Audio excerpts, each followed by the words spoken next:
Welcome to the Great I.O. Get-Together. On tonight's show, quips and queries about the world of work as I.O. psychology comes alive. Now please welcome our hosts, Richard and Tara. Welcome everyone to Great I.O. Get-Together number 26. My name is Richard. This is my co-host Tara.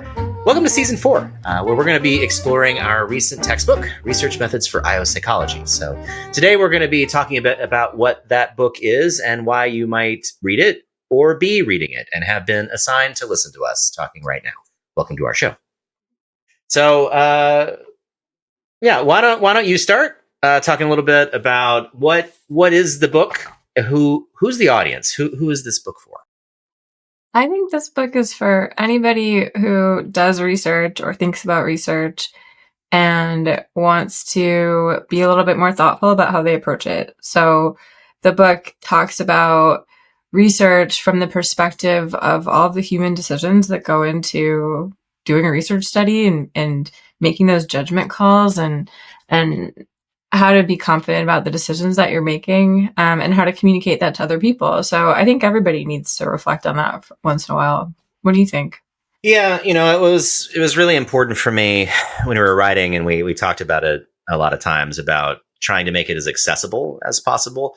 Because there's an awful lot of reference books out there, right? That are just like card catalog-y. That dates me right there.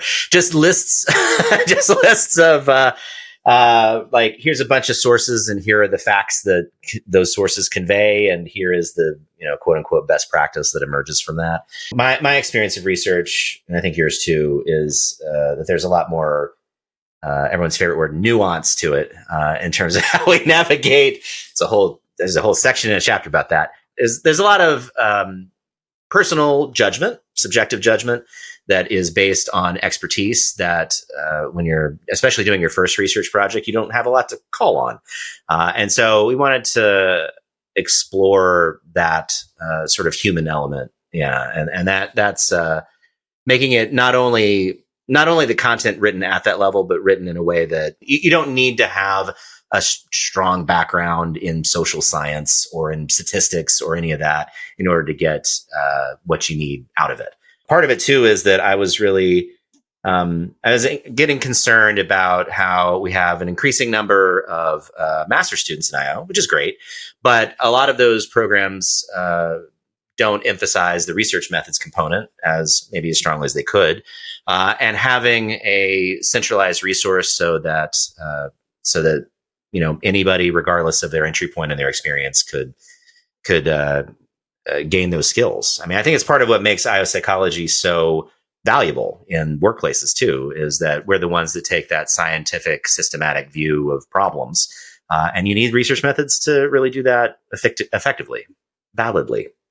Well, I really appreciate a lot of what you just said. First of all, something I love about this book is that it gives a sense of connection to the people behind the research. Like, I think it's so important to remember that research is done by people. And I think the book does a nice job of showing that by talking about the stories behind the papers that you might read and the people who did those studies, talking about why they did the study, what kinds of troubles they ran into along the way. I think that really gives a different kind of perspective.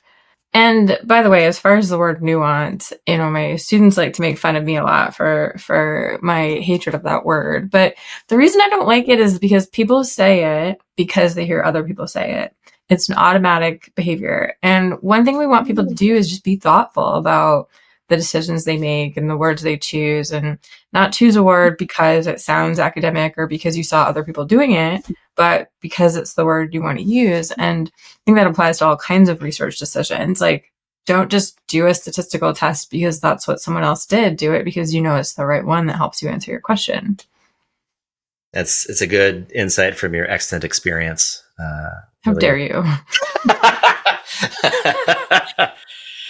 Yeah, the stories piece, I think, is a great one, and one that I'm really proud of that we could include that, because a lot of my experiences in graduate school was there's sort of like a meet your heroes aspect of like this, the PSYOP conference is a good example, where people who you spend a lot of time reading papers from, you just suddenly are like, oh, you're like a real human being and you have opinions, and you're not just an automatic authoritative voice on all matters research. Like you're exploring this also.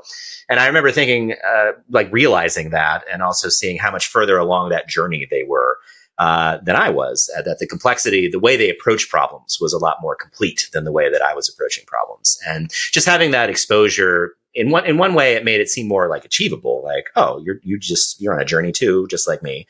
And in other ways, it was a little, I don't know if empowering is the right word, but it was just like, oh, I can see myself now a little more clearly in how I fit in this community, and that's not something that is always obvious when you're in the depths of coursework, and especially for people who never have the opportunity to do that kind of travel or meet those kind of folks. Like it's a privileged group, and I want more people to have that kind of experience to really connect them to the field deeply. And I think it's necessary. Like if you want to be an expert, expertise implies that connection to a community. I think in addition to knowledge and judgment and wisdom and experience, there's a sense of knowing the community that you're contributing to that is necessary. Like you can take all the classes that you want, but you won't really be an expert in the way that we need experts in the field, because you have to understand what that field is and who's participating in the field. It's such a hard lesson to realize that knowledge is jointly built. Yeah. Yes. It's also collaboratively developed and built, though. I mean, it's why science is such a useful set of tools, where we can explicitly question our own assumptions and build something together. And that when somebody's learning about a research literature, they're not just learning facts. They're learning about how we got to the point that we are now and all the different ways we still have to go. Like we know so little in the grand scheme of everything we could know about workplaces or people or whatever your lens is. And that's ultimately all about our agreement within a community that we value and understand. So if you don't really connect with that community, then you have no reason to be a part of those conversations or care about the conversations. And that, I don't know, that seems, it's a shame. Like it's a loss. When there's so much, promising young talent, I guess, I don't know how to say it, but folks that are, pursuing graduate study in IO, I think they do it for similar reasons across the board, where there's this sort of dual promise of the rigor and importance of like really understanding the psychology of people in workplaces, but also this sort of practical promise of being able to make a difference and improve things. And that's sort of combined motivation. We need to harness it as much as we possibly can. And I hope, at least in some way, in some small way, that this book helps people see like that path for themselves. Like that's really what a big part of why I wanted to write it in the first place. Yeah, I was really happy that we could showcase stories from people who had really different paths too. I think to your point that there isn't one way to make a difference in the field. There isn't one way to be a researcher.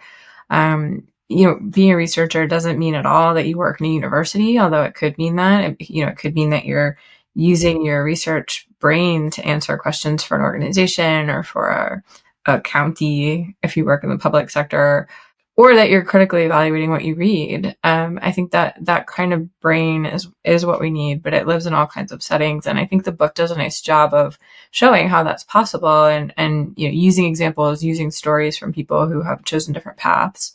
The fundamentals are basically the same, no matter who's writing your paycheck. Yeah. Are there any particular stories that stood out to you? Like any favorites from the set that we got? Well, I'm very happy that this whole season of the podcast will be highlighting some of those same stories. So maybe I won't give any spoilers, but I will say that I really liked being able to include stories from my own lab too, and from the research papers that we worked on together. I think it's like a nice way of revisiting some of the wisdom that I've had to earn the hard way, essentially, and being able to talk about mistakes I've made in the past that I know I wouldn't make again. It's a nice reminder that that we're all still growing and learning. There's one particular like inset box somewhere in there about data cleaning that I remember explicitly being like, wait, why do I do this? Having to really reflect on it for a minute. And I think that actually comes out pretty well in the box of just like, I do it this way, and I have some reasons and I think they're okay, but it's mostly at this point for consistency because that's what I've always done. So I don't want to like over optimize on a new problem. So this is just kind of by default what I do. And that kind of ambiguity is just inherent to the decision making in a lot of dimensions of research design. And that's where your kind of professional judgment and your confidence in your training and in your knowledge and in your skill becomes so important. So I hope stories like that people resonate with in their own struggles with not well-defined problems they're trying to solve. Yeah, just remember that growth is pain, right? And that the process of doing things that you don't know how to do is really uncomfortable, but that's the way that you get good at them. And so it's totally fine. And, we're all in the same boat together. Yeah. Well, what was your experience? Like, I know my side of this. What was your experience writing this thing? Was all roses, I assume. Yeah, it was great. It only took us 7 years. So basically a class. I actually really loved writing this book. I thought it was much more satisfying than writing, like you said, like a normal textbook where we're just conveying equations. I think the opportunity to reflect and integrate different ideas about things and try to put them in an order that feels logical and that somebody would benefit from, it was really satisfying for me. It didn't feel like a burden. Like I said, it only took 7 short years, so it basically Yeah, it's not a way that I had thought about research methods education ahead of time. I think the standard IO Psych model is, well, we're going to throw you in whatever methods and stats training classes happen to be available. And then we're going to put you on some projects. And when gaps emerge, I guess we'll talk about it and try to figure out how to fill the gaps in what you understand. And I remember situations with grad students, training graduate students, where they'd be like, oh, actually, we've never explicitly talked about meta-analysis before. And like, oh, well, we should talk about that then. And this is a very different way of thinking about it, of saying, well, if I start literally from day one and try to build someone's knowledge and methods, like, what does that look like? And how do we ensure we haven't missed anything important? That was a big area of challenge. Because it's just, I don't think most IO faculty would conceptualize research methods education as like a single body of knowledge. Most people, I suspect, just kind of grab bits and pieces as they need them and just build up this sort of ball of information over time. But that's a very easy path to big holes. And that's what I noticed. Different students would have different things that they were sometimes about to graduate. I'm like, oh, you've never actually had a project on X. How much do you know about X? And it's just basically what they've absorbed in different contexts rather than any systematic education in it. So trying to present that in a straightforward way, I think that was more challenging than actually writing the chapters, like really figuring out the mental model of methods we were working toward.